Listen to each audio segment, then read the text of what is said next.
పూరా local. Welcome to పూరా local. Jubilee Hills ఉప ఎన్నిక ఇప్పుడు రాష్ట్ర వ్యాప్తంగా హాట్ టాపిక్ గా మారింది. ఇదేమి సీఎం సీట్ కాదు కదా, ఎమ్మెల్యే సీటే కదా. మరి అలాంటి ఒక ఎమ్మెల్యే సీటుకి ఎందుకు ఇంత హైప్?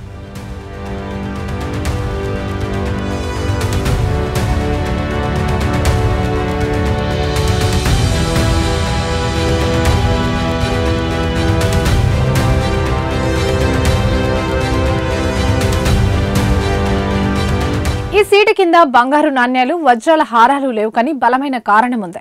ఈ ఉప ఎన్నికను రాష్ట్రంలో 3 ప్రధాన పార్టీలు చాలా ప్రతిష్టాత్మకంగా తీసుకున్నాయి. ఇక్కడ ఫలితాలు భవిష్యత్ రాజకీయ పరిణామాలకు సంకేతమని ప్రధాన పార్టీలు భావిస్తున్నాయి.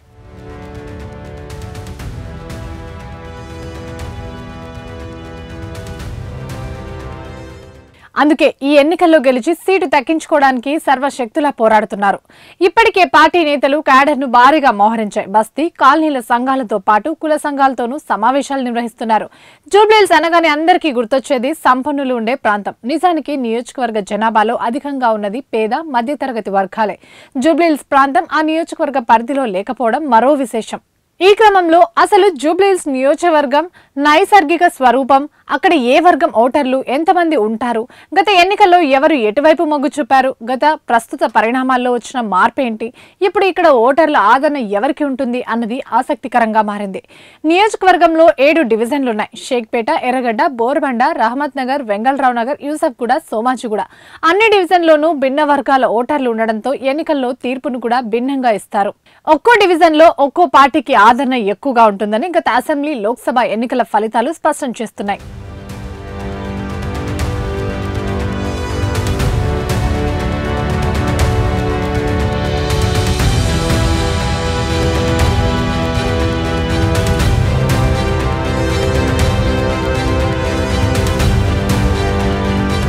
జూబ్లీహిల్స్ నియోజకవర్గంలోని 7 డివిజన్లలో షేక్పేట ఒకటి. సుమారు 55,000 మంది ఓటర్లు ఉన్న ఈ డివిజన్లో మైనార్టీలు సంఖ్య అధికం.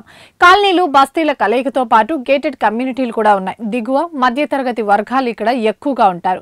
2018లో జరిగిన ఎన్నికల్లో బీఆర్ఎస్ వైపు మొగ్గు చూపిన ఓటర్లు 2020 గ్రేటర్ ఎన్నికల్లో ఎంఐఎం వైపు మొగ్గు చూపారు. 2023 అసెంబ్లీ ఎన్నికలు, 2024 పార్లమెంట్ ఎన్నికల్లో కాంగ్రెస్ స్వల్ప ఆధిక్యం సాధించింది. ఈసారి ఎంఐఎం మద్దతు కూడా ఉన్నందున ఉప ఎన్నికల్లో తమదే పైచేయని కాంగ్రెస్ అంటోంది. అయితే బీఆర్ఎస్ హయాంలో సంక్షేమ పథకాల లబ్ధిదారులు షేక్పేటలోనే అధికంగా ఉన్నారని, వారంతా దివంగత మాజీ ఎమ్మెల్యే మాగంటి గోపీనాథ్ పై ఉన్న సానుభూతితో తమకే ఓటు వేస్తారని బీఆర్ఎస్ చెబుతోంది. కానీ బీసీ, ఓసీ ఓటర్లు తమ వైపు ఉన్నారని బీజేపీ అంటుంది. నియోజకవర్గంలో అత్యంత కీలకమైన డివిజన్ బోరబండ. మైనార్టీలు, పేదలు, దిగువ, మధ్యతరగతి ప్రజలు అధికంగా ఉండే ఈ డివిజన్లో పట్టు సాధించడం అన్ని పార్టీలకు కత్తి మీద సాము లాంటిదే. ఇక్కడ 62,000 పైనే ఓట్లుంటాయి. 2018 అసెంబ్లీ ఎన్నికలు, 2020 జీహెచ్ఎంసీ ఎన్నికలతో పాటు 2023 అసెంబ్లీ ఎన్నికల్లోనూ ఇక్కడ బీఆర్ఎస్ పైచేయి సాధించింది.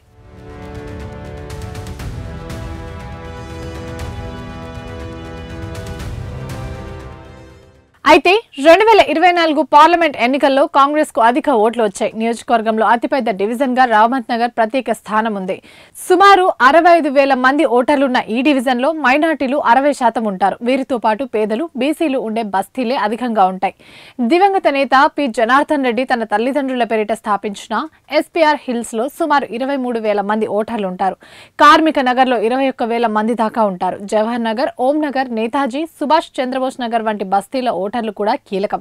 2018 అసెంబ్లీ ఎన్నికల్లో కాంగ్రెస్ వైపు మొగ్గు చూపిన ఓటర్లు 2020 గ్రేటర్, 2023 అసెంబ్లీలో బీఆర్ఎస్ వైపు నిలిచారు. 2024 పార్లమెంట్ ఎన్నికల్లో కాంగ్రెస్ కు భారీ మెజారిటీ అందించారు. ఈసారి ఇరు పార్టీలకు చెందిన అగ్రనేతలంతా ఇక్కడే మోహరించారు. ఇక ఎర్రగడ్డ డివిజన్ లో బస్తీలతో పాటు కొన్ని కాలనీలు ఉన్నప్పటికీ ఇక్కడ మైనార్టీలే కీలకం. అయితే జనప్రియ, కల్పతరు, బ్రిగేడియర్ వంటి బహుళ అంతస్తుల అపార్ట్మెంట్లు కూడా ఈ డివిజన్ పరిధిలోకే వస్తాయి.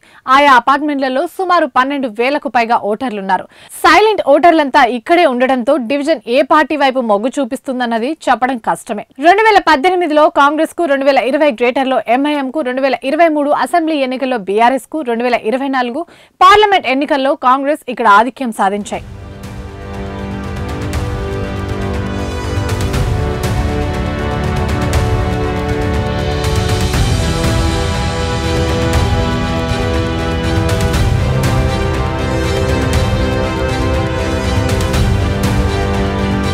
విద్యావంతులు ఎక్కువగా నివసించే ప్రాంతంగా వెంగళరావు నగర్ ప్రత్యేక గుర్తింపు ఉంది. వెంగళరావు నగర్, సిద్ధార్థ నగర్ కాలనీలు అన్ని పార్టీలకు కీలకంగా మారాయి.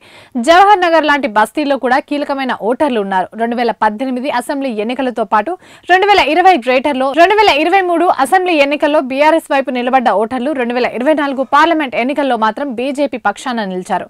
ఒక రకంగా చెప్పాలంటే మూడు పార్టీలు ఇక్కడ బలంగా ఉన్నాయని విశ్లేషకులు అభిప్రాయపడుతున్నారు.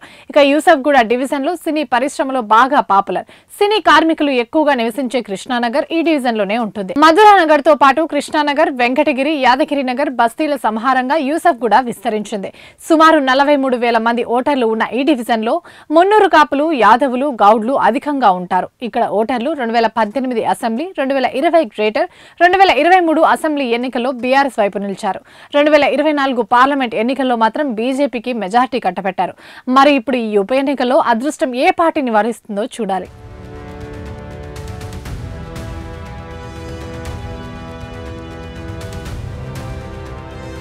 ఇవి ఇప్పటివరకు అప్డేట్స్. మరిన్ని అప్డేట్స్ కోసం చూస్తూనే ఉండండి పూరా లోకల్.